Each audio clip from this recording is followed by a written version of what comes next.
అందరికీ నమస్కారం. జన సైనికులకి, వీర మహిళలకి, నాయకులకి, ముఖ్యంగా పిఠాపురం జన సైనికులకి, వీర మహిళలకి, అలాగే కూటమిలో ఉన్నటువంటి ప్రతి నాయకుడికి, ప్రతి కార్యకర్తకి నా ధన్యవాదాలు. ముఖ్యంగా ఇవాళ కూటమి విజయానికి చేరువలో ఉంది. వైసీపీ పరాజయం అంచుల్లో ఉంది. సో ఎప్పుడైతే మనిషి పరాజయం అవుతాడు అని తెలియగానే ఒక రకమైన ఫ్రస్ట్రేషన్ ఉంటుంది. ఒక కైండ్ ఆఫ్ వైలెన్స్ చేయడానికి, గొడవలు చేయడానికి సన్నద్ధులు అవుతుంటారు.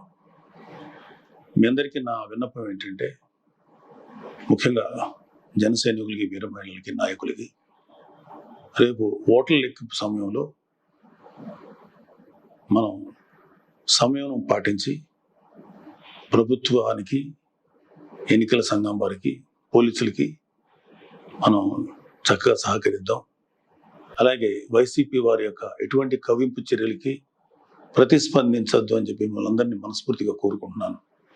ఎందుకంటే ఏమీ లేని నాకు ఎగిరెగిరి పడుతుంది, అన్నీ నాకు అడిమడిగి ఉంటుంది అన్నట్టు మనందరం సైలెంట్గానే ఉందాం. కూటమి సభ్యులందరికీ, అలాగే జనసేన కార్యకర్తలకి, వీర మహిళలందరికీ ఒక మనవి, మనం ప్రజాస్వామ్యాన్ని గౌరవిద్దాం. ప్రజాస్వామ్యానికి వ్యతిరేకంగా మనం ఏం చేయొద్దు. పోలీసులకి, ఎన్నికల సంఘానికి సంపూర్ణంగా సహకరిద్దాం. మన డెమోక్రటిక్ స్పిరిట్ని మనం నిలబెట్టుకుందాం. ఖచ్చితంగా రేపు రాబోతున్నది మన కూటమి ప్రభుత్వమే. కాబట్టి ఓడిపోయే వాళ్ళు చేసేటువంటి కవింపు చర్యలకి, వాళ్ళు చేసేటువంటి అల్లర్లకి మీరు ప్రతిస్పందించద్దు. Thank you very much.